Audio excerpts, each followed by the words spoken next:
Shalom Bapak Ibu Saudara dikasih Tuhan, selamat sore, selamat malam. Hari ini Selasa tanggal 31 Mei 2022.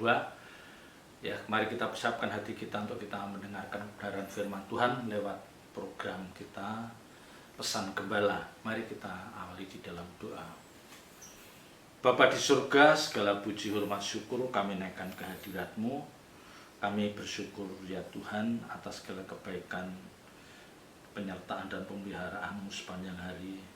Dan saat ini Kau berikan kami waktu yang indah untuk kami boleh belajar bagian kebenaran firman-Mu.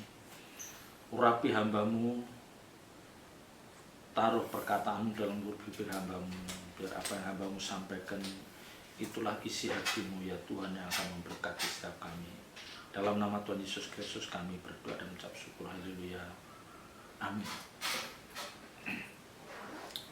Bapak Ibu Saudara yang dikasih Tuhan, sebagai orang percaya seharusnya Bapak Ibu Saudara dan saya memiliki pemahaman yang benar. Ya, memiliki pemahaman yang benar, khususnya dalam hal membangun kehidupan yang berkenan di hadapan Tuhan. Ya, membangun hidup yang bergaul karib dengan Tuhan, dengan Allah, itu tidak mudah. Nah, ini yang saya katakan. Ya, jadi setiap kita harus memahami bahwa membangun hidup yang bisa bergaul karib dengan Tuhan, dengan Allah itu tidak mudah. Dan ini tidak cukup dalam waktu setahun, 2 tahun, bahkan mungkin 5 tahun pun belum tentu bisa terwujud. Ya. Dan sejatinya Bapak Ibu Saudara dan saya sebagai orang percaya harus punya keinginan yang kuat untuk membangun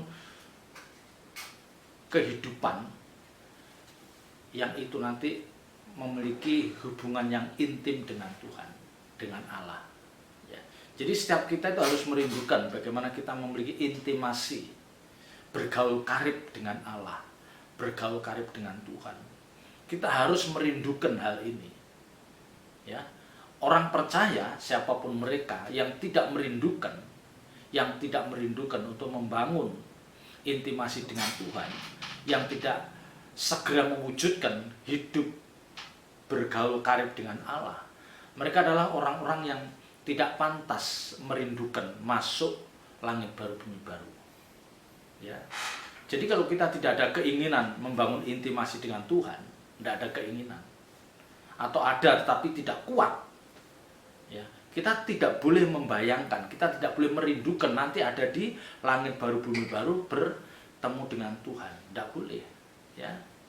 Karena orang-orang yang diperkenan masuk langit baru bumi baru, yang dipermuliakan bersama Tuhan adalah orang-orang yang selama di dunia ini dia sudah berjuang mengusahakan bagaimana dia memiliki intimasi dengan Tuhan, bergaul karib dengan Allah. Ya, ini satu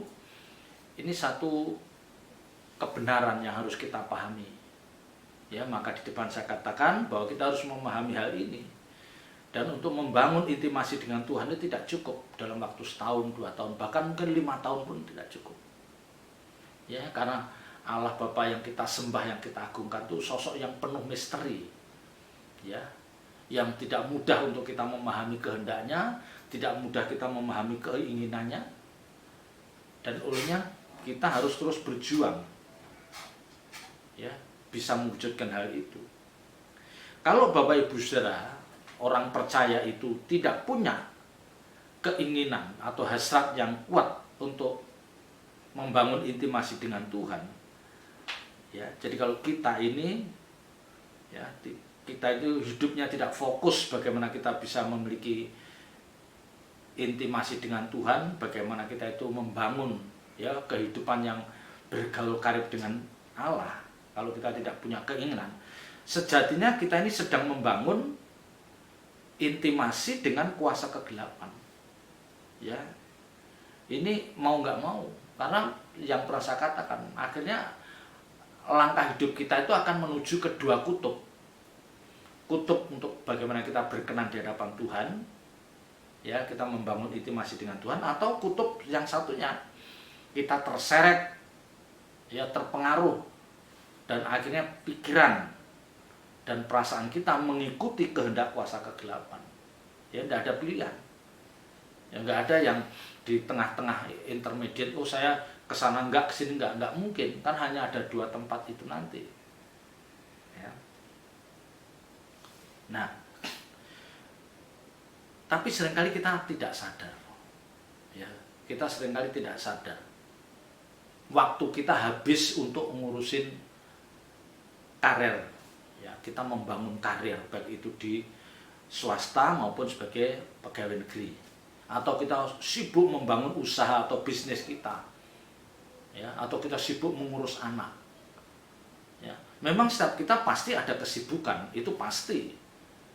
Ya, karena memang Alkitab katakan kalau tidak kerja jangan makan. Jadi artinya setiap kita harus bekerja, setiap kita harus membanting tulang untuk menunjukkan bahwa kita adalah orang-orang percaya yang bertanggung jawab, ya, yang hidupnya tidak menyusai, tidak mengganggu orang lain. Tetapi saya ingatkan, jangan semua waktu kita habis untuk di sana, yang akhirnya kita tidak ada waktu untuk membangun intimasi dengan Tuhan. Bahkan memikirkan pun tidak. Nah, ini yang menyedihkan. Memikirkan pun tidak. Jadi tidak ada dalam pikirannya itu bagaimana aku semakin memiliki hubungan yang dekat dengan Tuhan. Bagaimana aku bergaul karib dengan Allah. Tidak ada, memikirkan pun tidak. Apalagi melakukan dalam hidup sehari-hari tidak mungkin. Ya. Orang-orang yang tidak membangun intimasi dengan Tuhan, memang mungkin mereka bukan orang jahat. Ya, mungkin mereka bukan orang jahat. Secara moral umum mereka sepertinya orang-orang yang normal. Ya. Dia kerja keras, menghabiskan waktunya untuk mengikuti pekerjaannya, karirnya di perusahaan swasta, karirnya di pegawai negeri, memikirkan bisnisnya, ya, yang dirintisnya. Dia sibuk di sana sehingga gak ada waktu. Ya. Tetapi sekali lagi jangan itu menjadi alasan untuk kita tidak membangun intimasi dengan Tuhan. Ya. Ini yang membahayakan. Ya. Memang mereka bukan orang jahat, tetapi yang membahayakan apa? Orang-orang seperti ini nanti memiliki selera jiwa seperti orang-orang dunia yang tidak mengenal kebenaran. Ya, memang dia tidak jahat, tidak mencuri, tidak menipu, tidak korupsi, tidak selingkuh. Ya, pembawaannya tutur katanya manis, ya, bisa menolong orang lain, ya, bisa membantu orang lain juga. Ya, dia bisa berkorban menolong sesamanya baik segi keuangan atau apapun dia bisa melakukan. Tetapi dia tidak pernah memikirkan bagaimana dia membangun intimasi dengan Tuhan. Nah, ini yang membahayakan. Ya. Dan kalau mereka tidak menyadari hal ini dan yang menyedihkan adalah tidak ada orang yang mengingatkan. Nah, ini yang paling bahaya. Ya, tidak ada orang yang mengingatkan. Dan nanti akhirnya dan berjalannya waktu, dengan berjalannya waktu, orang-orang seperti ini ya tidak terasa dia sudah masuk 5 tahun, 10 tahun, 20 tahun, 30 tahun masa kerjanya. Tahu-tahu sudah usia 50 ke atas. Ya, dan di sini pasti selera jiwa orang itu udah pasti terbentuk, udah matang seperti selera jiwa orang-orang dunia. Nah, disinilah yang membahayakan. Karena akhirnya nanti orang seperti ini, ya, pada keadaan tertentu dia akan dikunci. Ya, pada keadaan tertentu dia akan dikunci sehingga dia sudah tidak bisa lagi memiliki rasa ingin mengasihi Tuhan, hidup bagi Tuhan, udah nggak ada. Ya, jadi dengan berjalan waktu akhirnya orang seperti itu udah dikunci, di lock. Udah, ini nggak mungkin dia bisa mengasihi Tuhan, tidak mungkin dia bisa memperagakan hidup bagi Tuhan, tidak mungkin. Kalau udah terlalu lama dia bergaul dengan dunia ini, udah terlalu lama. Ya, sehingga ketika mendengar kebenaran dan firman Tuhan itu seperti sesuatu yang asing.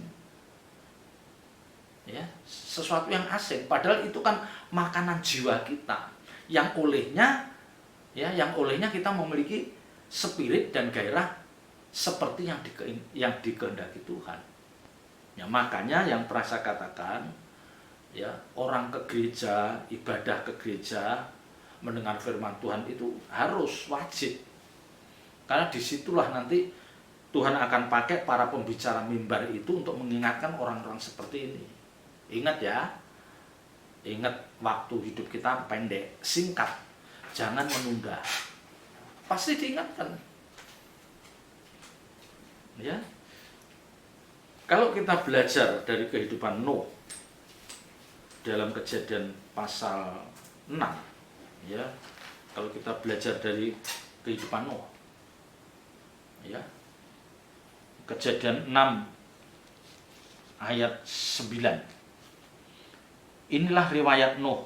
Nuh adalah seorang yang benar dan tidak bercela di antara orang-orang sezamannya, dan Nuh itu hidup bergaul dengan Allah. Nuh hidup bergaul dengan Allah. Dia satu-satunya orang yang hidup tidak tercela pada zamannya. Ya, ada sekian ratus ribu manusia saat itu, bahkan mungkin jutaan manusia. Tapi Allah Bapa hanya menemukan pada sosok Nuh ini.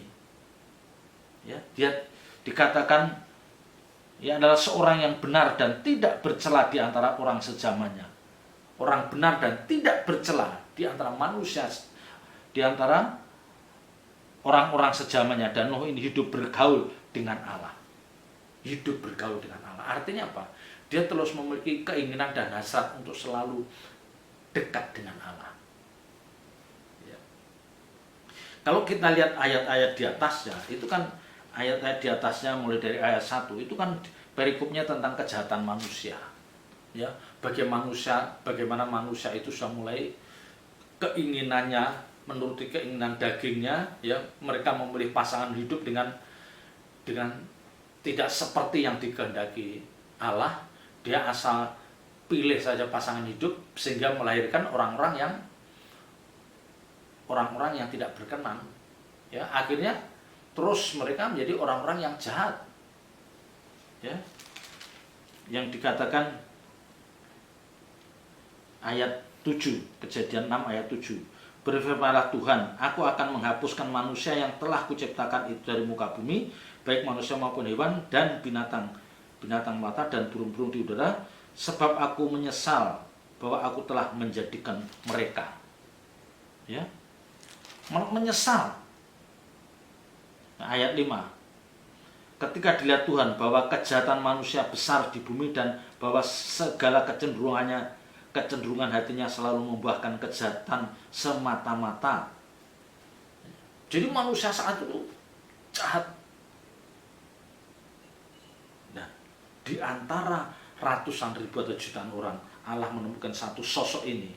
Dia orang benar, tidak bercela, dan yang paling ini adalah dia bergaul karib dengan Allah. Ya. Jadi mari kita membayangkan saat itu hanya satu sosok yang berkenan. Dialah Nuh yang membangun, ya, yang hidup bergaul karib dengan Allah. Nah, sekarang bagaimana Bapak Ibu Saudara memandang keadaan zaman Nuh saat itu dengan keadaan dunia saat ini? Bagaimana Bapak Ibu Saudara memandang? Ya, mungkin jahatnya orang-orang pada zaman Nuh itu berbeda dengan kejahatan orang-orang saat ini. Tetapi intinya tetap sama, mereka adalah orang-orang yang jahat. Mereka adalah orang-orang yang tidak ingin membangun intimasi dengan Allah. Ya, mereka tidak dengar-dengaran dengan Tuhan. Itu intinya. Ya. Tapi dosa yang diperbuatnya pasti berbeda. Kalau di zaman Nuh itu yang jelas tadi dikatakan mereka mengambil pasangan hidup seenaknya, semau mereka. Ya, bahkan mungkin ada istilah kawin mengawinkan. Ya. Yang kedua mungkin dia juga menghadirkan berhala-berhala dalam hidupnya. Ini dua hal ini yang sering dilakukan oleh umat Perjanjian Lama. Tetapi kalau Bapak Ibu Saudara dan saya yang hidup di zaman kemurahan ini menyembah berhala seperti orang Perjanjian Lama, mungkin tidak. Ya. Soal kawin mengawinkan atau kehidupan yang najis bisa dilakukan. Ya, sekarang pun masih banyak diketemukan. Tetapi intinya Bapak Ibu Saudara, intinya sama. Ya, intinya sama. Di mana ada orang-orang yang tidak ada keinginan membangun intimasi dengan Tuhan, mereka adalah orang-orang yang sedang menuju kebinasaan. Udah itu intinya. Ya, jadi ketika orang itu sudah tidak punya keinginan untuk membangun intimasi dengan Tuhan, tidak ingin bergaul karib dengan Tuhan, tidak ingin mendengar suara Tuhan, mereka sejatinya adalah orang-orang yang menuju kebinasaan. Mereka udah lama-lama akan benar-benar terhilang. Nah, ini yang jangan sampai terjadi dalam hidup Bapak Ibu Saudara dan saya. Ya. Kalau saat itu Nuh dipakai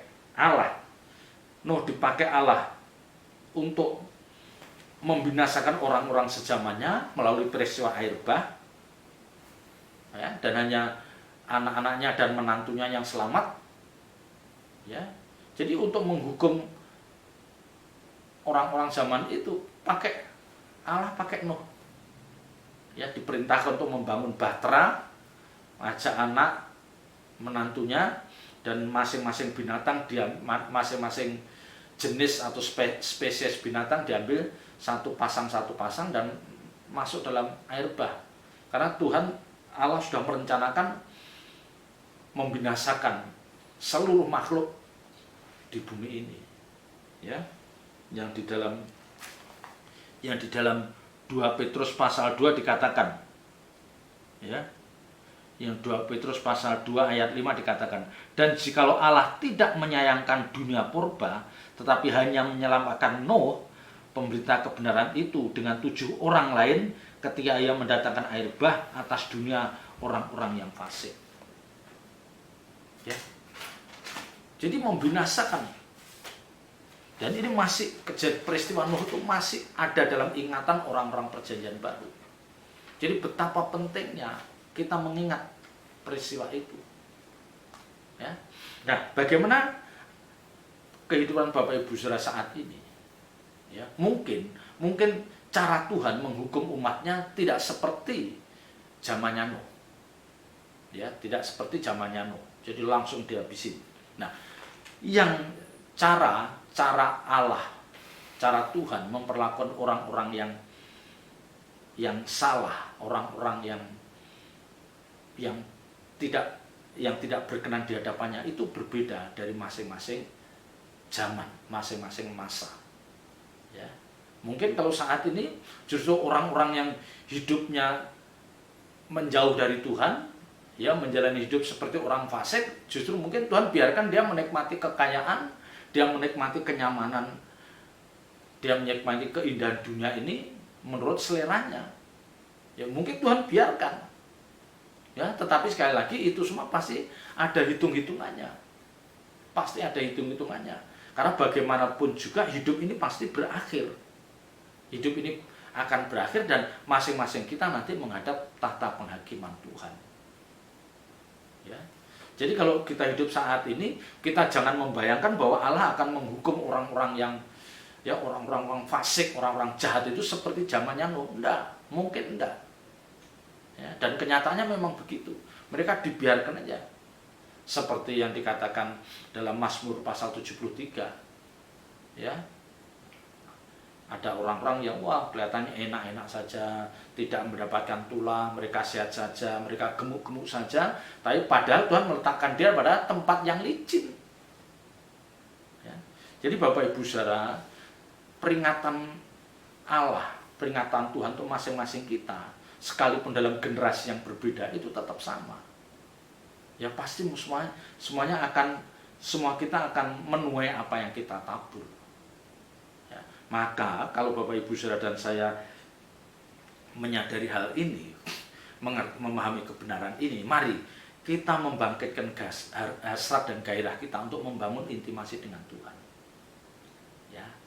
Kalau Nuh dipakai oleh Allah untuk menghukum manusia sejamannya lewat air bah, nah kita ini juga dipakai Tuhan, tapi bukan untuk menghukum, tetapi apa? Untuk memenangkan mereka, untuk mengingatkan, menyadarkan mereka supaya mereka tidak hidup seperti orang-orang fasik yang tidak mengerti kebenaran.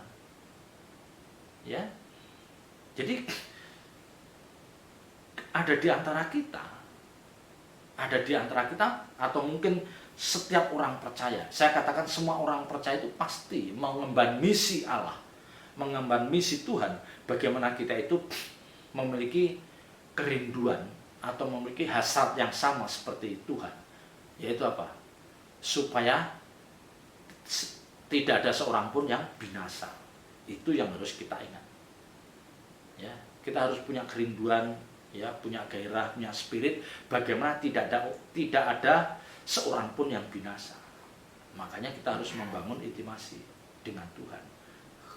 Karena lewat ini hidup kita bisa menyelamatkan mereka. Kita bisa menjangkau sebanyak mungkin orang yang bisa kita jangkau supaya mereka tidak binasa. Kalau perlu mereka kita ingatkan, ingat Nuh. Ya, kejahatan memuncak sampai Allah menghukum dunia purba dengan begitu mengenaskan.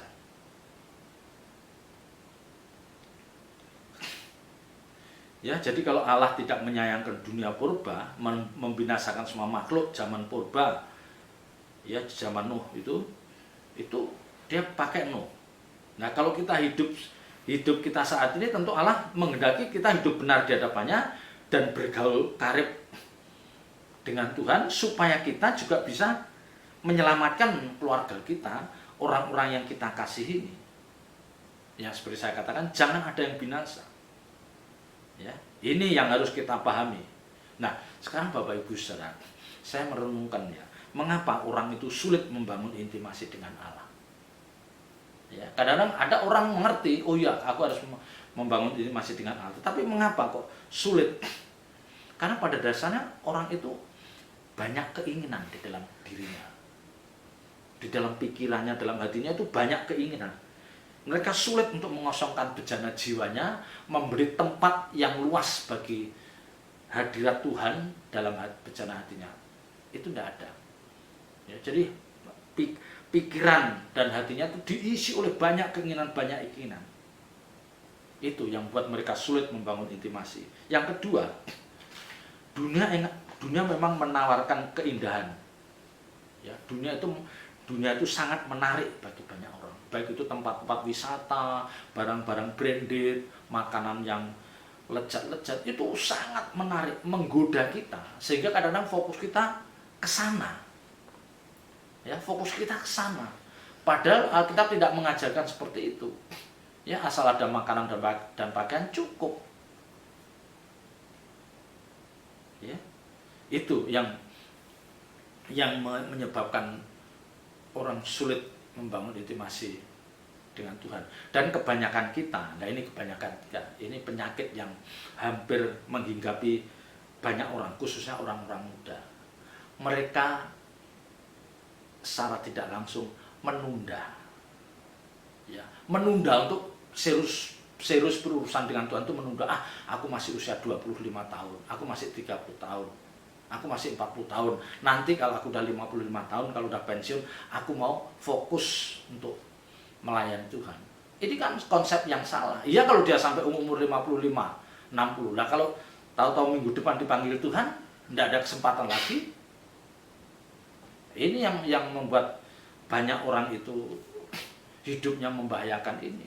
Jadi sifat atau kebiasaan menunda untuk berurusan dengan Tuhan itu membahayakan. Nah, kita yang mengerti kebenaran harus kita ingatkan. Harus kita ingatkan. Ayo baca Alkitab. Bangun mezbah doa. Rajin ke gereja, dengerin ibadah. Itu harus. Ya, jangan kita menunda. Memang itu akan terasa sakit atau tidak nyaman, tapi itu harus kita lakukan. Ya, karena saya ingatkan bahwa hidup di dunia itu hanya sepenggal waktu. 70-80 tahun. Setelahnya kita masuk dalam keabadian. Dan itu tidak berujung. Ketika kita hidup di dunia ini, kita harus memperjuangkan nasib kekal jiwa kita. Ya, jadi nasib kekal jiwa kita itu harus diperjuangkan ketika kita ada di dunia ini. Ketika kita masih sehat, ya, telinga pendengarannya masih bagus, mata penglihatan masih bagus, otaknya masih encer. Itu dimanfaatkan. Ya, dimanfaatkan untuk menyerap sebanyak-banyaknya kebenaran. Waktu yang ada kita pakai untuk membangun intimasi dengan Tuhan, membangun mesbah doa. Ya, ini orang-orang yang cermat, orang-orang yang takut akan Tuhan, orang-orang yang tidak ceroboh, dan dia sedang memperjuangkan nasib kekal jiwanya.